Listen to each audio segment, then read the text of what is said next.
God's chosen ones. It's time to tell you everything. Chosen one, stop. Stop everything you're doing right now. Yes, everything. Put your phone down. Close the other tabs. Silence the noise. Pause the world.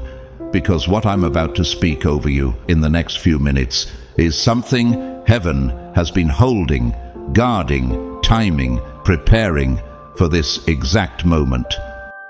Not yesterday, not last week, not last month, not even an hour ago, right now, this very second.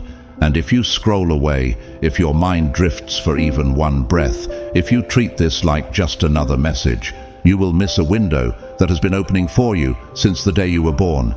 And some windows, chosen one, they don't open twice. This isn't for everyone. Let me be crystal clear. This isn't for the curious. This isn't for the casual. This isn't for the ones still playing games with their destiny. This message is for the ones who survived the fire when everyone told them to quit. For the ones who kept believing when logic screamed, stop. For the ones who endured battles they never asked for, losses they didn't deserve, betrayals that broke them in places no one could see. For the silent nights they cried until their prayers turned into whispers. For the tests they didn't even know they were taking. This is for you, chosen one. The one who stayed, the one who endured, the one who transformed while the world watched, confused by the fact that you wouldn't break. And heaven says, the time has come. Listen closely now.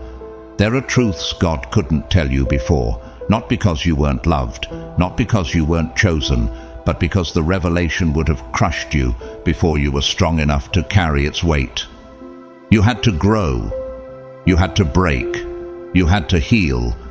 You had to become spiritually fortified, steady enough to hold what God prepared. And now, finally, you're ready.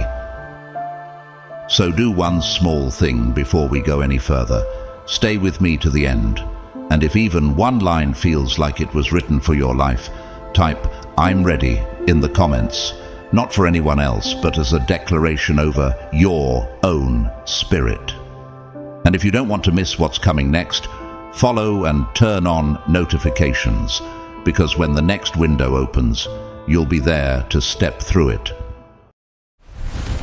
God's chosen ones, it's time to tell you everything.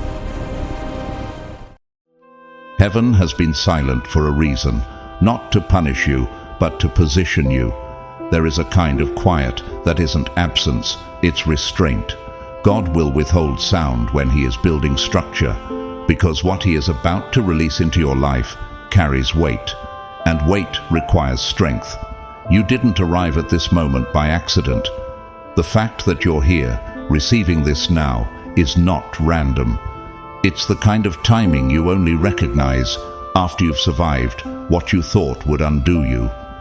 There are appointments written in the unseen. There are intersections that look ordinary on the outside, but heaven has been guiding your steps toward them for longer than you can trace. And the Lord needed you to reach a certain measure of awareness, a certain depth of emotional steadiness, a certain alignment in your spirit, because the truth you're about to carry cannot be handled with a fragile heart. Not because you were ever unworthy, but because God is careful with you. You've seen this pattern in Scripture. God doesn't always unfold the whole story at once. He gives enough light for the next step, and He protects the rest until your character can hold it. Joseph is a clean example of that. God placed dreams in him while he was still young, but the full meaning didn't land until after betrayal, servitude, false accusation, confinement, and long stretches where it felt like heaven had turned its face away. There was nothing casual about that process. It wasn't delay for delay's sake, it was formation. The dream arrived early, but the fulfillment demanded transformation. Joseph had to become the kind of man whose hands wouldn't shake when power finally came. He had to become steady enough to forgive what broke him, wise enough to lead what he didn't understand, and humble enough to remember God when the world finally remembered him. That's why the story includes silence. That's why it includes pressure. The promise wasn't fragile. Joseph was still being shaped into someone who could carry it.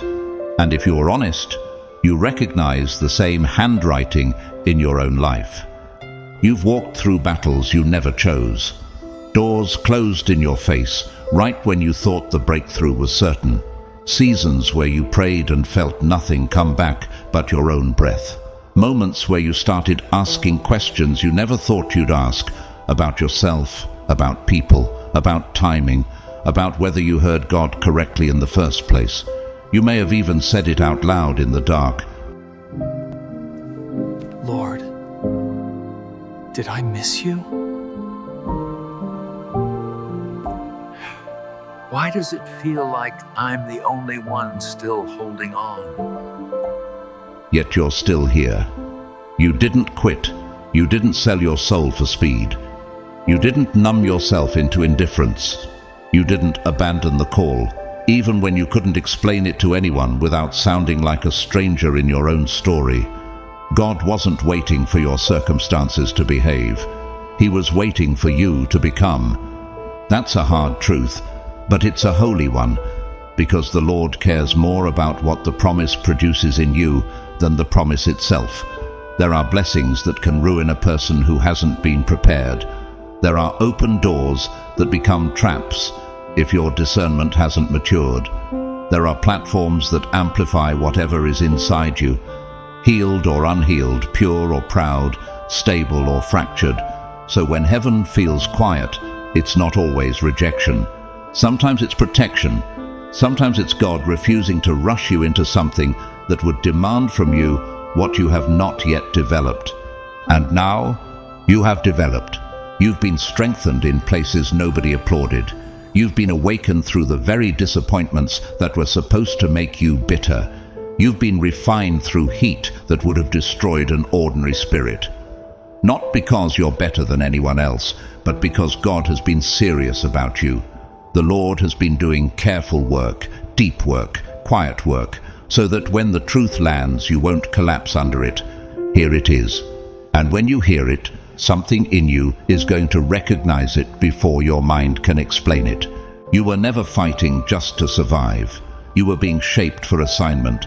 Every closed door, every betrayal, every delay, every lonely night you tried to sleep but couldn't, every moment you felt cornered and prayed through clenched teeth, every attack that seemed excessive, every resistance that felt personal, every misunderstanding that made you want to disappear. None of it was random. None of it was wasted. None of it was punishment. It was training. It was conditioning. It was the Lord teaching your hands to handle what your heart kept asking for. The testing of your faith produces perseverance. That verse isn't poetry, it's a law of the Spirit. Perseverance doesn't show up in people who have never had to endure. Discernment doesn't grow in a life that never faced deception. Compassion doesn't deepen without pain. Authority doesn't mature without obedience. God has been shaping you into someone who can stand in a room and change the temperature without raising your voice. Someone who can carry light without needing attention. Someone who can lead without needing control. A simple picture from nature might help you see what heaven has been doing. A tree that grows on a sheltered hillside can stay soft, even tall, but a tree that grows where the wind hits hard develops thicker roots and stronger fibers. The storm doesn't make it valuable. The storm reveals what it's becoming, and when the season shifts, that tree is still standing. That is you. God didn't forget you. He was setting a stage you couldn't see yet. He was building the kind of foundation that doesn't crack under sudden weight. He was forming you into a person whose yes is clean, whose no is firm, and whose spirit doesn't fold when pressure shows up. And listen carefully here. The enemy didn't press you because you were weak. The enemy pressed you because he could sense what was on your life before you fully understood it. Resistance is not always a sign you're off course. Sometimes it's proof you're close to something the darkness would rather you never touch. That's why certain temptations kept showing up. That's why certain people tried so hard to misread you. That's why the attack felt targeted, as if it knew your name. You are not ordinary. You never were. That's why ordinary experiences never satisfied you. That's why you've always felt like you didn't quite fit, like you could be surrounded by people and still feel alone, like you were born with an awareness other people couldn't name. That's why you've been drawn to truth, even when it cost you comfort. That's why you couldn't fully settle into a small life, even when it would have been easier. If that recognition is landing in your spirit right now, and you know you're hearing yourself described in a way that's too precise to be coincidence, you can simply whisper it where you are, or type it if you need a marker. Amen. Because heaven is not just speaking to you. Heaven is confirming you. Your spiritual promotion has been activated, not in a way that makes you boast, but in a way that makes you sober. Not to inflate you, but to appoint you. There is a shift already in motion. Your next season is not coming someday. It has already begun. You may not see the full shape of it yet, but you can feel the air changing. You can feel old cycles losing their grip. You can sense that what used to move you doesn't move you the same way anymore. That's not confusion. That's transition. And the same God who kept you in the silence is now bringing you into a clarity that will not leave you the way it found you. Chosen one, God is speaking now because the shift around you is no longer theoretical. It's already in motion. That warfare you've been feeling, the heaviness that settled into your spirit without warning, the exhaustion that didn't match your effort, that wasn't random pressure. It was the final resistance before release, the last tightening before elevation, the signal that the season was turning, even while everything around you looked the same. The enemy pressed hardest right before this moment because opposition always recognizes movement before people do. Darkness reacts when something is about to be repositioned. Heaven, however, waited, not out of distance, but out of wisdom. It waited until you endured the hardest stretch without losing your integrity, until you proved, quietly, painfully, that you could carry what was next. And now the Father says, tell them everything. They are ready. The next chapter is about to open in ways you cannot yet picture, but you will recognize it when it begins. Before we go deeper, you need clarity on one thing. What is happening to you right now is not only spiritual language. It is not just emotional or symbolic. There are layers to this moment. Spiritual, yes, but also patterned, ordered, precise. God is not chaotic. He is architectural. He works with structure, with timing, with sequences that intersect both the seen and the unseen. There are specific points in time that carry assignments, moments where alignment intensifies, windows where access increases, and there are dates ahead that have been marked, not casually, not metaphorically, but deliberately. These are coordinates, not coincidences. Times where heaven allows movement that isn't always available. March 1st, 2nd, and 3rd. These days are not meant to create fear or urgency. They are meant to create awareness. 3 consecutive days at the beginning of a new cycle, forming a contained window, what can best be described as a chamber of transition, not because numbers are magic, but because God uses order. Sequence matters to Him. For everything there is a season and a time for every purpose under heaven. The beginning of a cycle carries initiation energy, and when that beginning is framed by intentional sequence, it marks activation. Not noise, not spectacle, activation. What has been dormant begins to stir. What has been sealed begins to loosen. What has waited for readiness begins to respond. God does not work in coincidence. He works in alignment. He doesn't rush, and He doesn't waste time. When He marks a beginning, it is because the groundwork has already been laid. And you are not standing at the edge of this because you asked for it loudly. You're here because you were faithful quietly. Now let me speak plainly about what you've been experiencing, because many people walk through this phase and mislabel it. For weeks, maybe longer, you've noticed changes you couldn't quite explain. Your emotions sharpened. Not necessarily stronger, but clearer, more exposed. Things that once rolled off you suddenly felt heavier, while things that once consumed you stopped holding your attention. Your mind has been active, even when your body is tired. Thoughts surfacing without invitation. Awareness increasing at inconvenient times. Your body responding differently. Less tolerance for what used to be normal. And your spirit pulling away.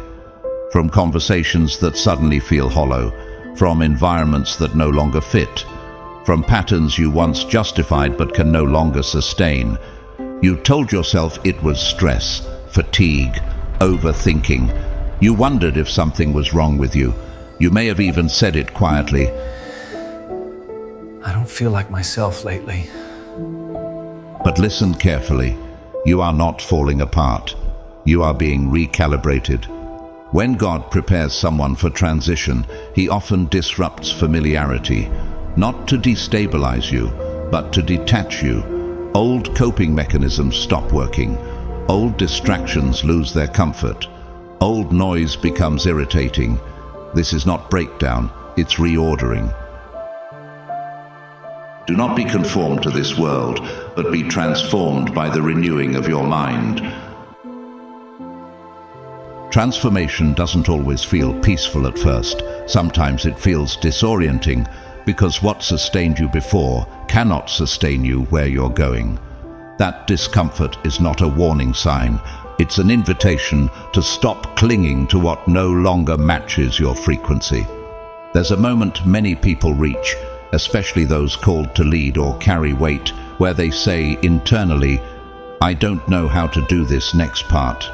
That moment isn't weakness, it's honesty, and heaven responds to honesty faster than performance. You may have said something like, God, I don't understand what you're doing.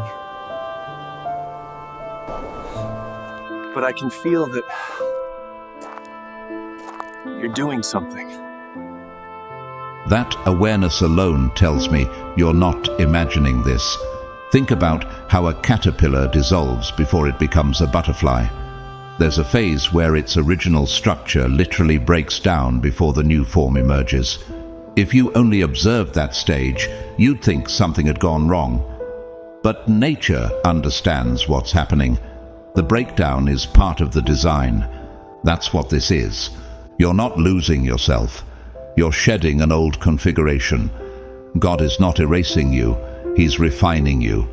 The sensitivity you feel isn't fragility. It's discernment coming online. The restlessness isn't anxiety. It's alignment rejecting what doesn't belong anymore. And here's what matters most. This process does not last forever.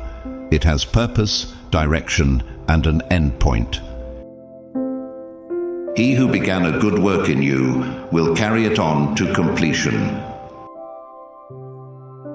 If that truth resonates deeply right now, not emotionally but quietly, like something settling into place, you don't need to announce it. Just let it land. Heaven already knows you heard it. What you are entering requires clarity, not chaos, groundedness, not fear. That's why God is speaking now, not earlier, not later, now. Chosen one. What is collapsing right now is not you. It's the way you've been operating. The frequency that once sustained you can no longer carry what God is awakening within you. An old calibration is loosening its grip. An old identity is being gently unhooked from your spirit, because something truer is rising to the surface. And there is a season ahead, clearly marked, intentionally timed, where this inner work reaches completion. Most people will never recognize this moment for what it is, but you are not most people. You're here because something in you recognized this truth before your mind tried to analyze it. Let me slow this down and speak with clarity, because what's happening inside you moves in layers, not chaos.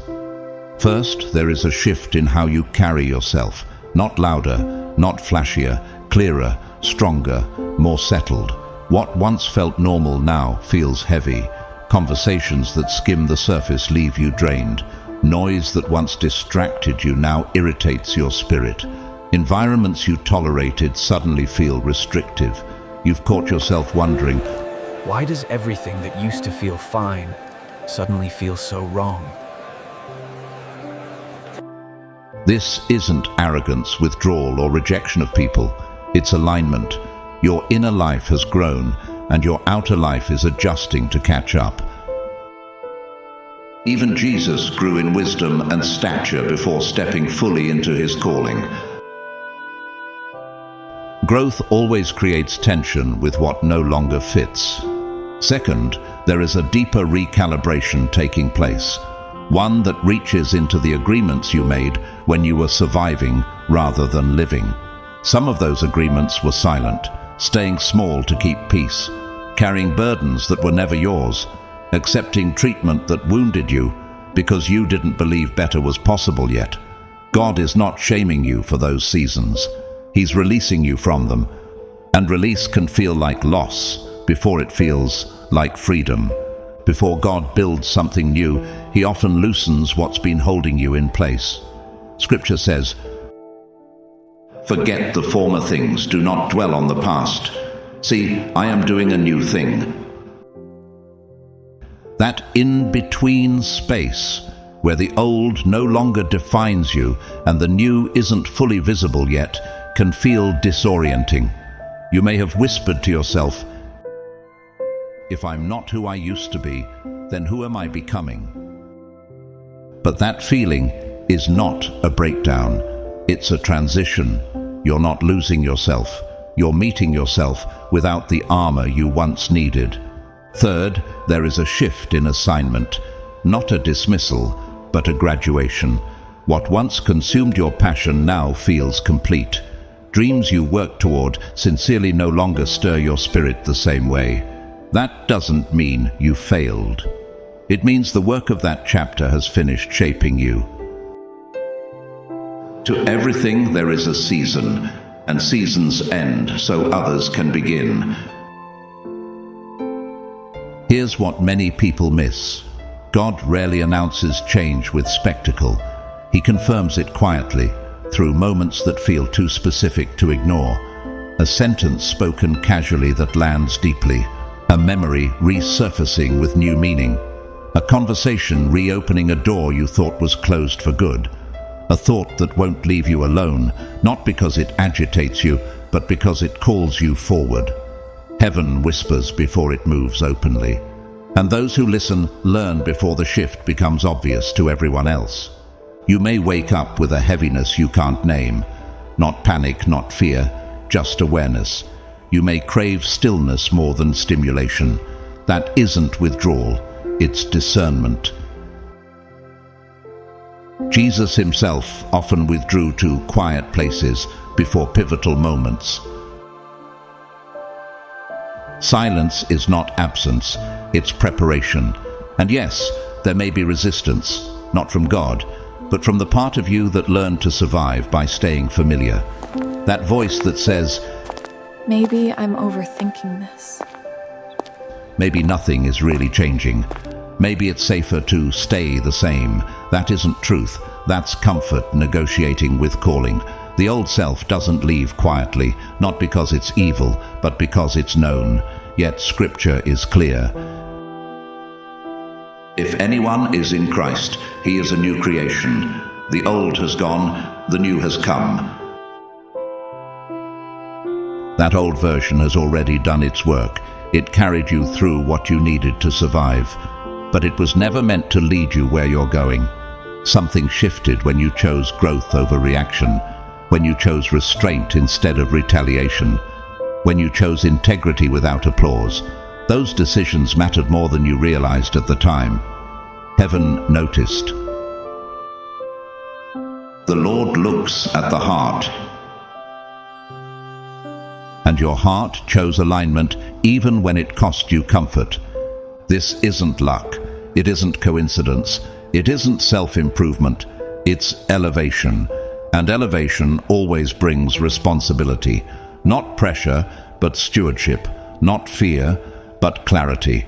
You're not just entering a new season. You're stepping into a deeper way of seeing, hearing, and carrying what God entrusts to you. And the clarity coming next will not confuse you. It will steady you. Doors are about to open that no human can shut. Not because you're flawless and not because you earned it the way the world keeps score, but because you stayed faithful when faithfulness made no logical sense. You kept your heart steady when it would have been easier to harden. You kept showing up when nothing in the natural was rewarding you for it. And you're going to notice a shift in the way life meets you. People who once overlooked you will begin to seek your presence, not because you're trying harder, but because what God has placed on you will start speaking for itself. Opportunities will feel less like you chasing and more like God positioning, where doors are already cracked open before you even reach them. Some blessings will arrive with a quiet ease that surprises you, and you'll almost feel suspicious of how unforced it is, because you're used to fighting for everything. Divine connections will begin replacing the relationships that kept draining you. You won't have to announce it. You'll simply feel your soul breathe again. Purpose will sharpen, gifts will strengthen, peace will deepen into something steadier than mood, something anchored. And yes, what God is doing won't stay hidden forever, not because you're trying to be seen, but because light doesn't remain private once it's released. This isn't motivation. This is revelation. There is a revealing coming of what's been planted in you, of what's been forming in secret, of what's been delayed, and now begins to move. Things that stayed blocked for a long time will start loosening. The pace will change. And here is the part that can test you when it comes. You may be tempted to doubt it. You may be tempted to call it too good, to tell yourself it can't last, to hold it at arm's length because you've been disappointed before. You might even hear that inner question rise up. What if I let myself believe again and it still falls apart? Don't let fear decide for you. Don't sabotage what God is giving because you're trying to protect yourself from pain you already survived. The very fact that you're cautious makes sense, but caution is not meant to be your leader. Wisdom is. And wisdom recognizes when this isn't a random high, but a prepared release. The next stretch of time is going to feel fast, not destructive, transformative, like a storm that doesn't come to ruin you, but to clear what couldn't remain. You may feel moments of acceleration where clarity drops into your spirit with surprising precision. Decisions that used to take you weeks will become obvious in a day.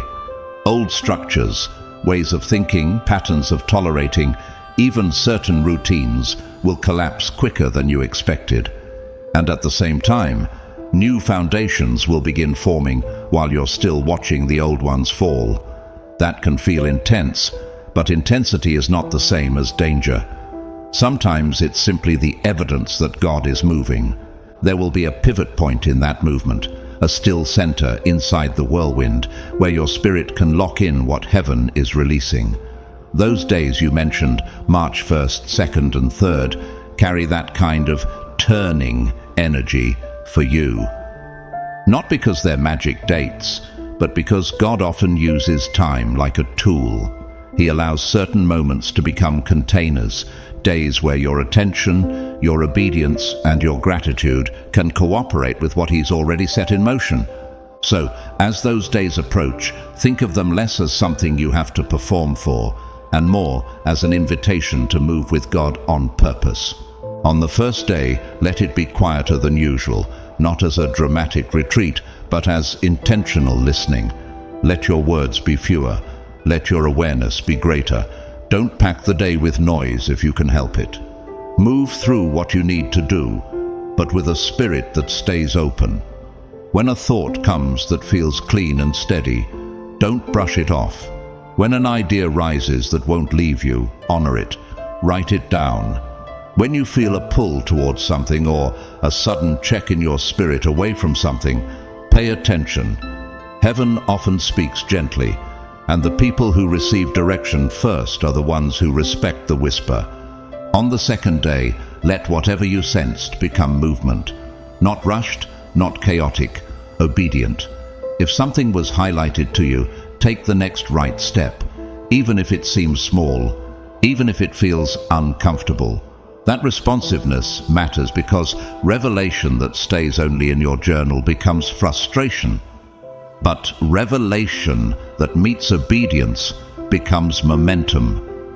God is not demanding perfection from you. He's looking for trust that moves.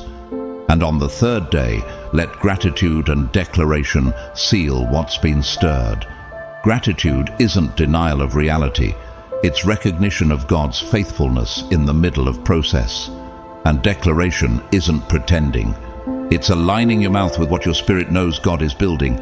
Speak what you're believing for with reverence, not theatrics.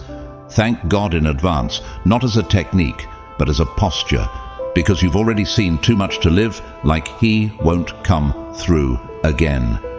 Now, I know what some of you are thinking, and I want to meet it with honesty. What if nothing happens on those days? What if I don't feel anything? What if I'm setting myself up for another letdown? If those questions are in you, it doesn't mean you're bad. It means the old way of thinking is still trying to negotiate with you. That old paradigm says, God must prove Himself to your senses before you move. But the new way is different.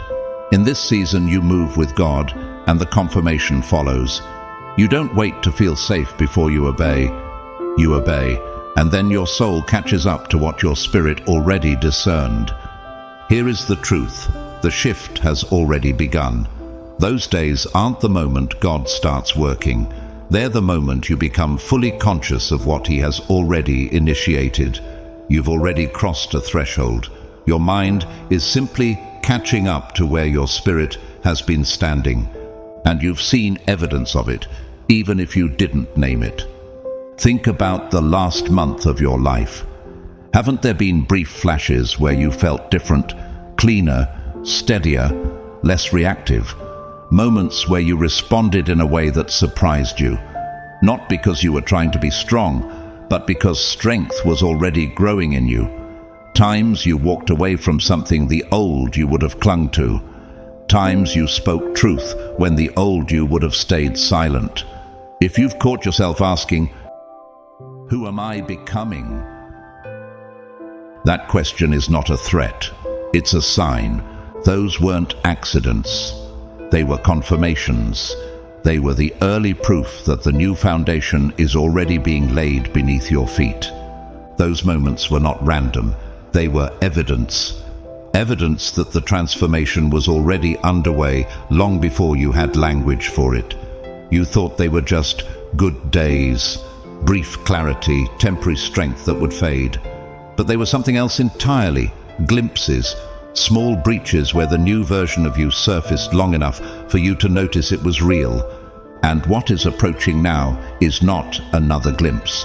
What's coming is permanence. The shift you've tasted becomes your baseline.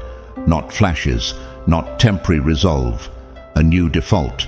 A new way of operating where clarity doesn't have to be summoned and strength doesn't have to be forced. It simply is.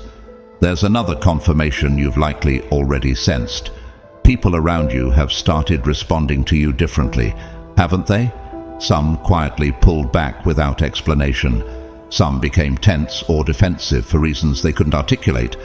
Others began asking questions they never asked before, watching you more closely as if they're trying to understand who you're becoming. You may have wondered internally, why did that comment hit different this time? Or did I change?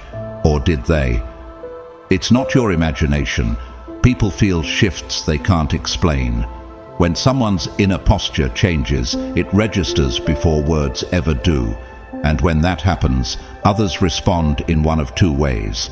They rise to meet it, or they distance themselves because it unsettles something unresolved in them. Don't chase those who step back. Don't explain yourself. Don't soften what God is sharpening just to preserve comfort. Let the separation happen without bitterness. The people meant for the next season of your life will not be threatened by the clarity you're walking in. They'll be drawn to it. Your circle isn't shrinking, it's being refined. Your connections aren't disappearing, they're being aligned. I remember a season when I didn't understand this at all. Someone I thought would always be close to me began to pull away the moment I stopped tolerating certain patterns, and it confused me because I hadn't attacked them, I hadn't changed my tone, I hadn't started acting better. I just stopped abandoning myself. I kept replaying conversations in my head, asking, what did I do wrong? And one night in prayer, it became painfully simple. I wasn't being punished, I was being redirected. I realized I'd been trying to keep peace by shrinking, and when God began restoring my backbone, the relationship could no longer rest on the old version of me. That didn't make them evil, and it didn't make me superior. It just meant the season had ended, and I needed the humility to release what God was quietly removing. Now, there's something deeper you need to understand. Not to sensationalize it, but to ground you in discernment. Some months back, you may have felt an internal shift that didn't come with obvious external change. A subtle repositioning. A sense that something behind the scenes had moved. That wasn't imagination. When assignments change, coverage adjusts. When responsibility increases, so does protection. God doesn't send you into deeper waters with shallow support. And here's how you can tell something has shifted. The resistance you've faced lately hasn't looked like it used to. It's been quieter, more precise, more personal. Old distractions don't work the same way. Old traps don't hold your attention. The pressure has tried to move inward instead of outward. That's not escalation without reason. That's confirmation that you're no longer operating at the same level. Greater clarity attracts greater opposition, not because you're being targeted unfairly, but because you're carrying something that matters. And what waits on the other side of this pressure is more significant than what you've already overcome. Think about David, not in the moment everyone remembers, but before it, before the crowd, before the recognition. He fought battles no one applauded, lions, bears, quiet threats in lonely places, no audience, no reward, just obedience. Those private victories didn't look impressive, but they built something unshakable in him. So when he stood before Goliath, he wasn't trying to prove anything. He already knew what trust looked like under pressure. That's where you are. You've been winning battles no one saw, surviving moments no one validated, passing tests you didn't even know were tests. You learned restraint when reaction would have been justified. You learned obedience when walking away would have been easier. You learned to value presence over applause. Those lessons didn't disappear. They prepared you. And now you're standing in front of a moment that feels bigger, not because you're unready, but because it's visible. A breakthrough that won't stay hidden. A shift that others will notice without you announcing it. You won't overcome it by force or noise, but by the same trust you practiced when no one was watching. That's why this season feels weighty, not overwhelming, but consequential.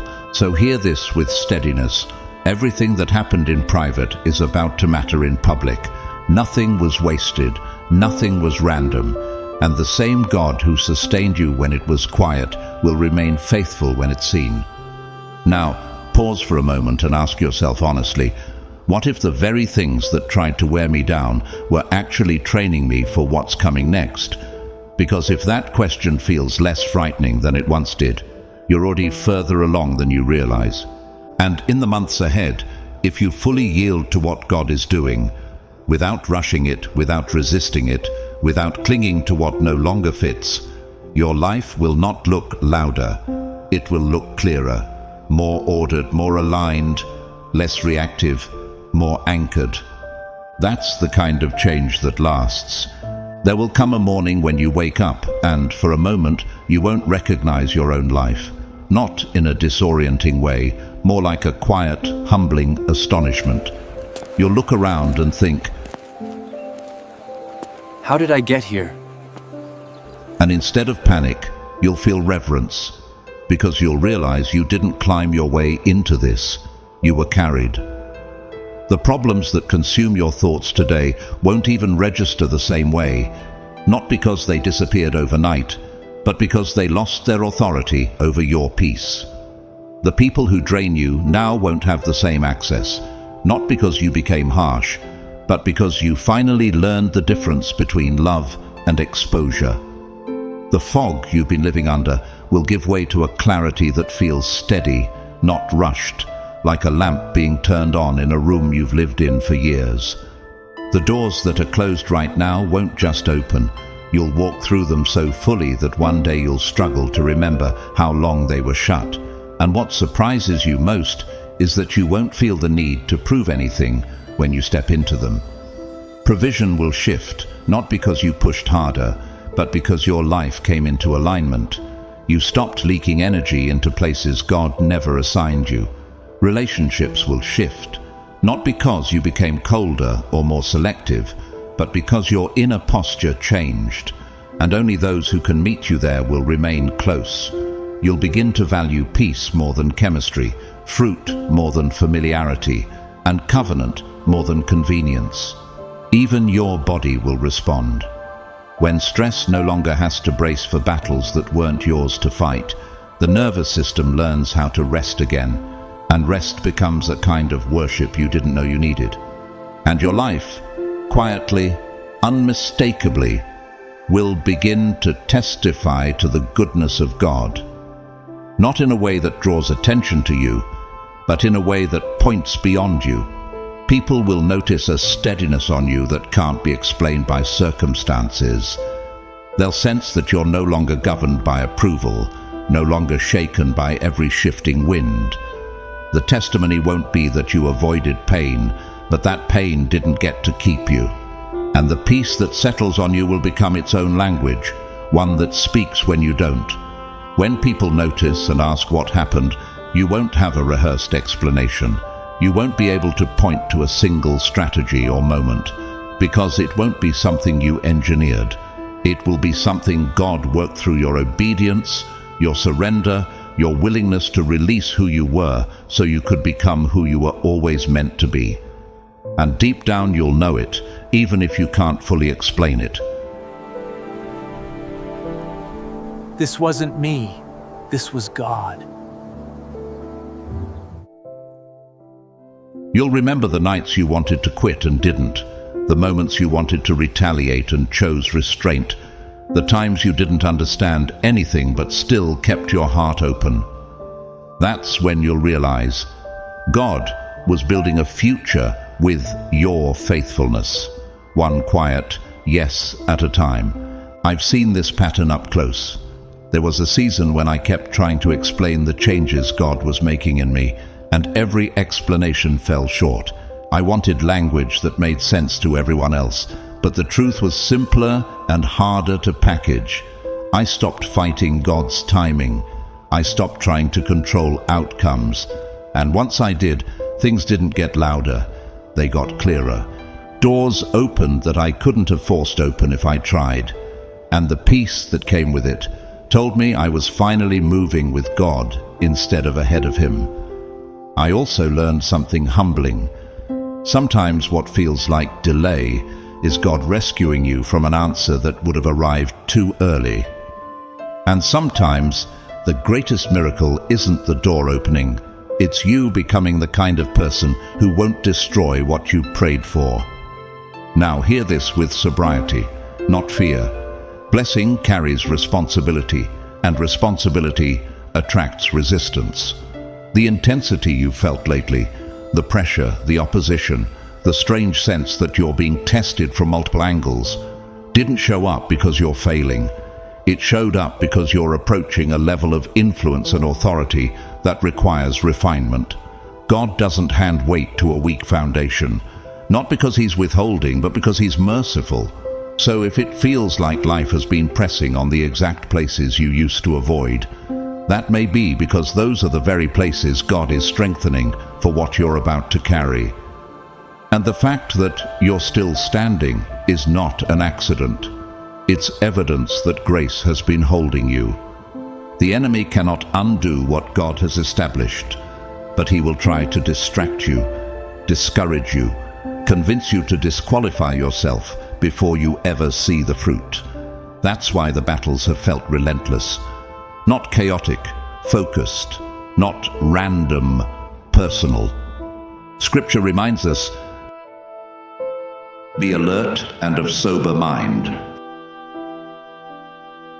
Not so you panic, but so you don't underestimate what's at stake. What you're facing is not proof you're abandoned. It's proof you're advancing. And many times the enemy doesn't need to destroy you. He only needs to exhaust you enough that you stop believing you're close. That's why endurance is so sacred in this hour. Every attack is not a verdict against you. Often, it's confirmation you're moving in the right direction. Opposition doesn't waste energy on what poses no threat, and the weight of the resistance you've felt is often proportional to the significance of what's on the other side. That doesn't mean you fight harder in your own strength. It means you stand steadier. You pray from alignment, not anxiety. You worship from trust, not desperation. The Lord will fight for you. You need only to be still. Stillness doesn't mean passivity. It means your spirit refuses to be governed by fear while your faith stays engaged. There is a reason this message reached you when it did, a reason you didn't move on, a reason something in your spirit feels alert right now. This isn't pressure, it's recognition. Heaven has a way of drawing attention before it brings clarity. You may have even whispered, God, if this is you, don't let me miss it. And that whisper matters because God honors the heart that stays tender even after disappointment. When you ask him to lead you, he does. Not always with lightning, but with light. So pause here, not to perform, but to decide. Not a decision made from adrenaline, but one made from truth. Not a vow you can't sustain, but a yes you can live. A decision. Are you willing to surrender control? Not passively, but intentionally. To release your timeline and trust God's. To stop negotiating with comfort while reaching for calling. That question is not meant to corner you. It's meant to clarify you. Because whatever you truly surrender, God can truly transform. If you can answer yes with sincerity, not perfection, just honesty, then what unfolds next will exceed what you could have planned. Now to him who is able to do immeasurably more than all we ask or imagine. That promise isn't for people who never struggle. It's for people who keep turning back to God when they do. The more isn't always louder. It's deeper, steadier, wiser, cleaner. And when God brings you into it, you'll realize it didn't just change your circumstances, it changed your capacity. You'll be able to carry blessing without losing yourself. And if part of you still hesitates, that doesn't disqualify you. It simply tells you where God is inviting you to trust him more deeply. The fullness doesn't come from striving harder. It comes from yielding fully. Partial surrender produces partial peace because something in you still has to maintain control. But complete surrender creates a rest you can't manufacture because your soul finally stops negotiating with God. And even your hesitation can become holy if you bring it to him with honesty instead of hiding it. What's ahead is not rushed, it's ready. And so are you. Not because you have every answer, but because you've been faithful with what you had. Not because you never doubted, but because you didn't let doubt become your master. And the God who began this work in you will not abandon it halfway through. The choice is yours. Not in a dramatic sense, not as pressure, but as a moment of truth that quietly asks for your agreement. Windows like this don't announce themselves with noise. They open softly, almost humbly, and they stay open just long enough for the willing to notice, and once they close, they don't reopen in the same way. What is ahead of you now carries that kind of weight. 3 days, set apart, prepared, timed with intention, that will ripple forward far beyond what they look like on the surface. Not because the days themselves are magical, but because readiness has finally met opportunity. You may feel it already, that sense that time itself feels different lately, faster in some moments, suspended in others, as if life is asking you to be present instead of reactive. Those days ahead are not meant to be rushed through or treated casually. They're meant to be inhabited, lived awake, not with anxiety, but with attention, because what's being offered isn't loud, it's precise. There is a thinness in the air during moments like this, not something you can measure, but something you can sense. Scripture hints at it when it says, "In him we live and move and have our being." There are times when that truth feels theoretical and times when it feels immediate, like God is closer, not because he moved, but because you finally slowed down enough to notice. That's the kind of nearness this season carries. Distraction will try to compete for your focus, not aggressively, but subtly. Familiar habits, old loops, harmless-looking noise. Doubt may whisper that you've misread the moment, that this is just another emotional swell that will pass. Delay may suggest there's always tomorrow, always another chance to lean in fully. But something in you already knows this isn't generic timing. The invitation has a specificity to it that doesn't come often. You might catch yourself thinking, why now? Why does this feel so pressing all of a sudden? And underneath that, another quieter question. What happens if I don't respond? Those questions aren't meant to frighten you. They're meant to clarify that agency still matters, even when God is moving powerfully. There's a natural pattern that mirrors what's happening. In certain regions, there's a brief window each year when a river floods its banks, not destructively, but intentionally.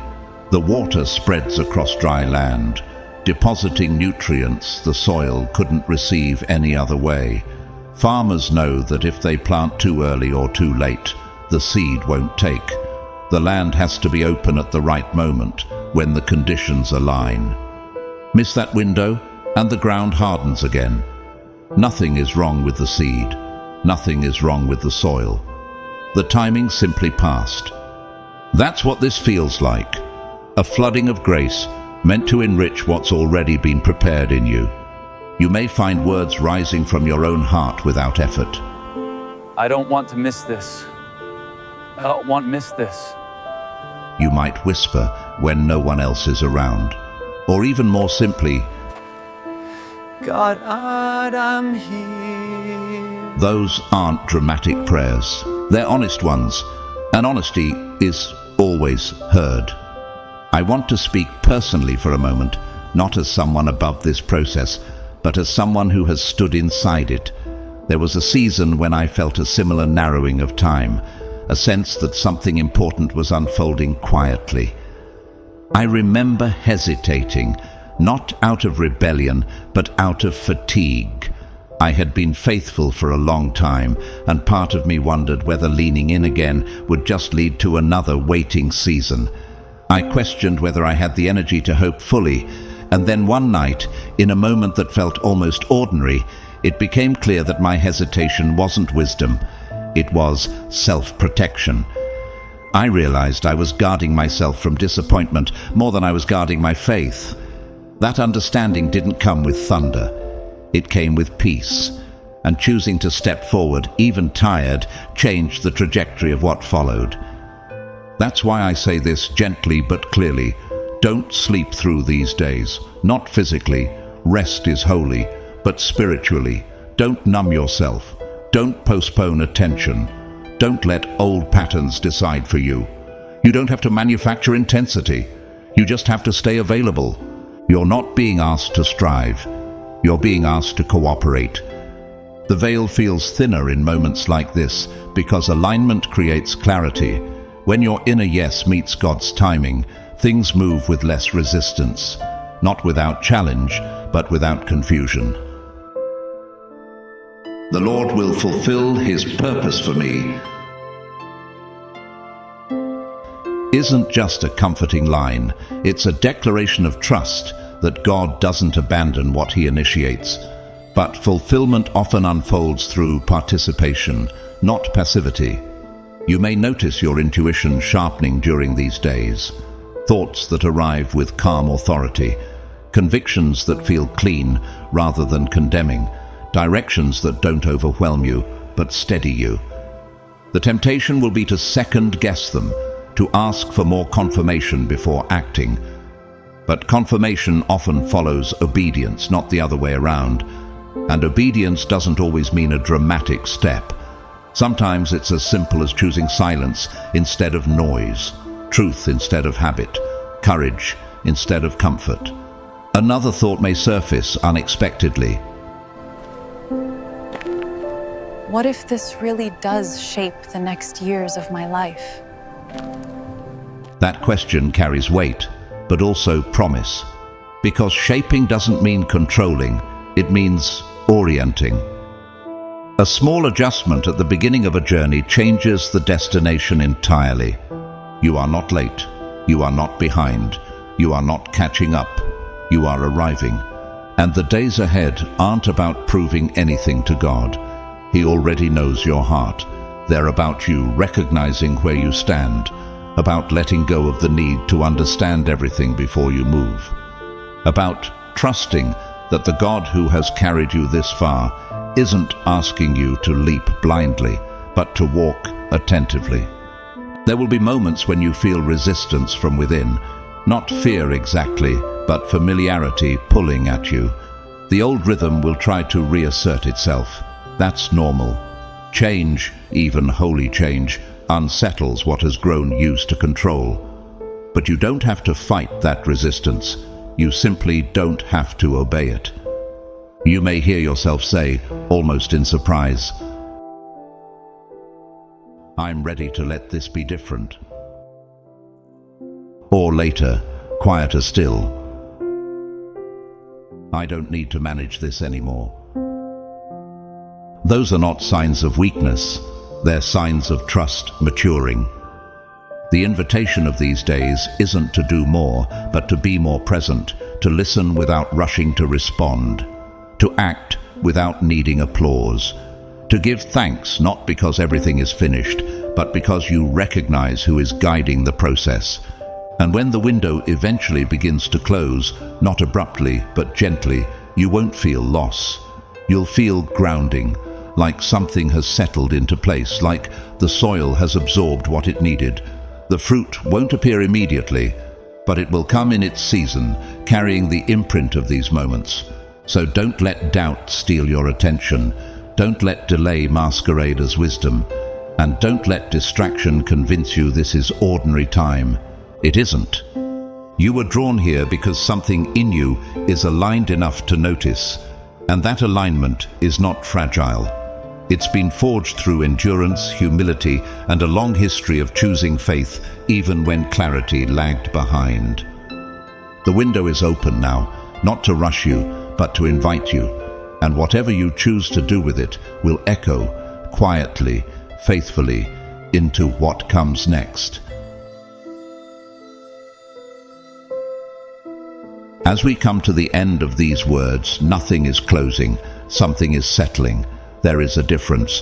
When God finishes speaking in one way, He usually begins speaking in another, quieter, closer, more personal.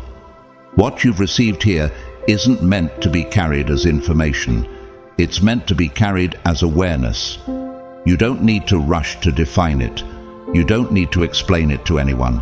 Some things are still unfolding, and they unfold best when they're held with reverence rather than urgency. You may notice after this a deeper stillness within you, not emptiness, clarity, the kind that doesn't demand answers right away, but allows trust to breathe. That's not passivity, that's maturity. Faith grows to a point where it no longer needs constant reassurance. It learns how to rest in the character of God. And rest in its truest form is not disengagement, it's alignment without strain. What God has begun to reveal to you is not meant to make you feel exceptional in a way that separates you from others. It's meant to make you faithful in a way that anchors you. The more clearly you see, the more gently you're invited to walk. This path doesn't require force. It requires attentiveness. And attentiveness is something you've already been practicing longer than you realize. There will be moments ahead when you understand more than you can articulate, when discernment shows up before logic, when peace becomes your guide rather than certainty. Those moments are not meant to isolate you. They're meant to ground you. God often trains his people to recognize his presence without needing to name it out loud every time. That's how trust deepens, from reliance on signs to recognition of his voice. You don't need to be afraid of what you don't yet know.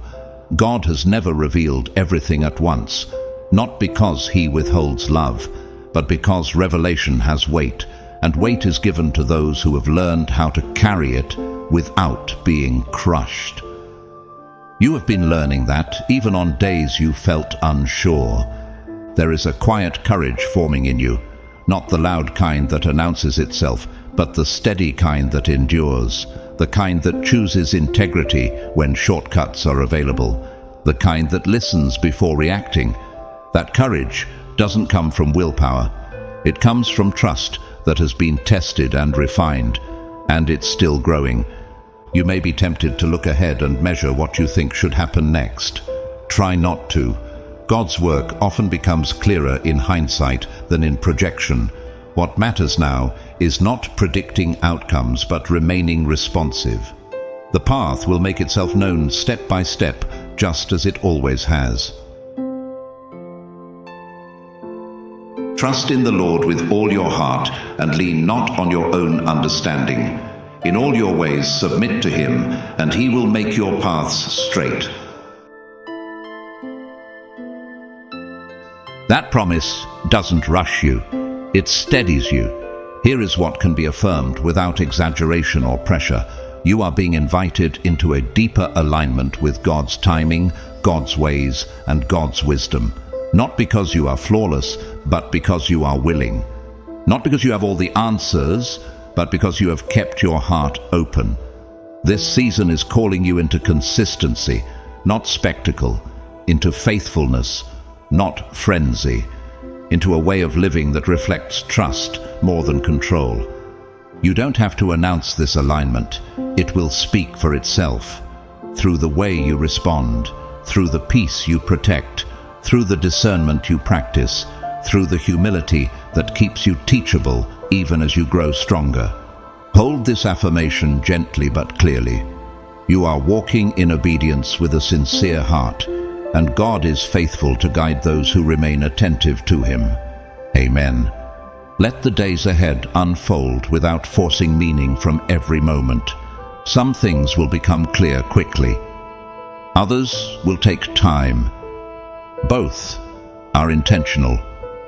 God is still revealing, still shaping, still drawing you forward, not with pressure, but with purpose. When questions arise, let them deepen your trust rather than weaken it. When silence comes, receive it as space rather than absence. When clarity arrives, welcome it without needing to rush ahead. This is not a race, it's a walk, and you are not walking alone. What has been planted will grow in its season.